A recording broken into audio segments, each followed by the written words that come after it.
Hi, good afternoon. Nick here with Halo Inc. And today we're going to be setting up our M&R Cobra. So we've already ran our sample press. We've got approval on that. Now we have all of our screens ready here to go on our rack, as well as floods and squeegees and some ink here. So first what we're going to do is we need to put on the tri-lock. The tri-lock is basically how we register all of our screens. So what you'd like to do is you come over here and we have a few lasers on this machine. You want to set one of your lasers to the back of the plate first, right? So you know that that's where the end of the plate is. Some people call it the back, some people call it the front. Regardless, this is the location where you want it to go. There's some arms underneath here, some little handles, these little yellow ones. So just go ahead and pull those towards you. It's going to allow you to loosen it.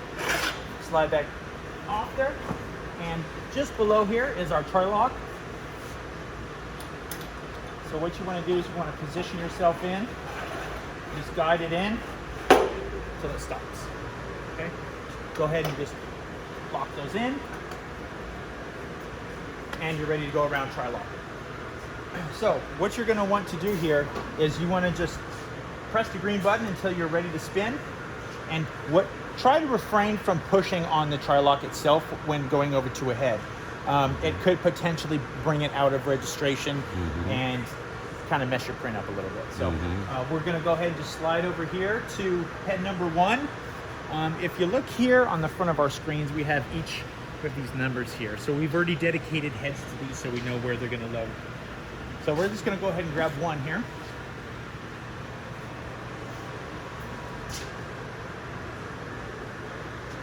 Now, when you get it to where you want it, I normally look at this, there's a little arrow kind of looking deal back there. So you want to line that arrow up with the round circle there.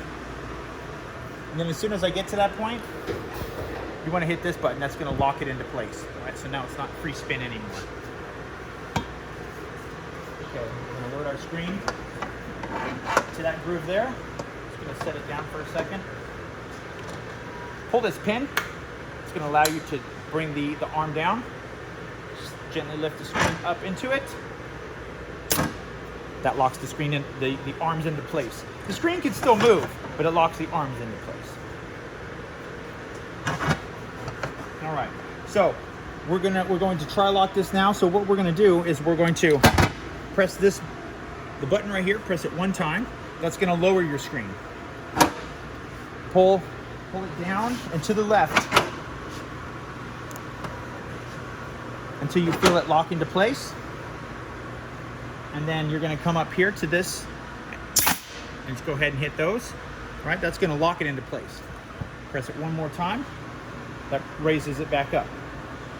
Now what we want to do is load our floods and squeegees. So we're going to bring this guy towards us. We're going to grab a set off of our rack here.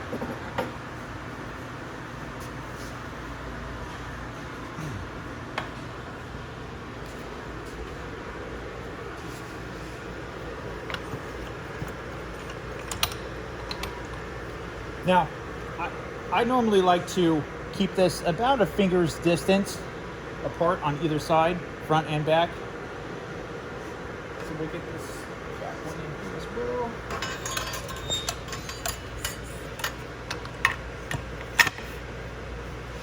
Same thing, about a finger's distance. That's shifted slightly, so we'll adjust it.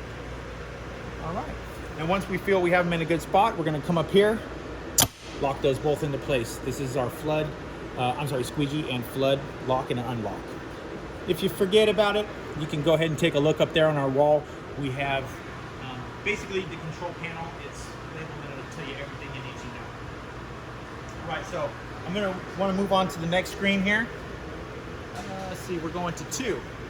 So we're locked in. I'm going to go ahead and press that button once there. So they're going to allow me to slide over to the next arm here. And I'm just going to follow myself around with the screen rack, loading them in as we go.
All right, so we've made it around the entire machine. We're all fully loaded, and it's time to warm up the pallets to get to work.